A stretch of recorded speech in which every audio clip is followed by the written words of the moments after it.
Hello friends, welcome back to the new video guys. Today guys I am going to show you guys how to remove pin lock in our Tecno phone guys. You want to remove guys your pin lock, so guys you can remove it. And guys now let's see how to remove pin lock in our Tecno phone.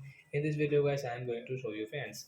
So guys now let's see how to change it. Oh sorry friends, how to remove it. So first of all guys we will have to on our phone setting. After on guys phone setting guys you can see this type of setting. Then guys scroll it and guys click on guys your security setting to remove it. Then guys you can see your screen lock settings, so guys tap here and guys enter your pin password guys which you have now.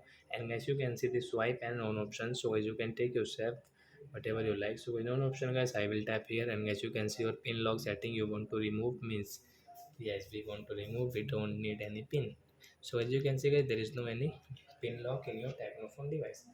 So I hope friends you have understood how to remove pin lock in our Tecno phone. So that's it guys. Thanks for watching guys. Now we will meet on next video guys with new topic. Before going guys, please go and like my video, subscribe my channel. Bye bye friends.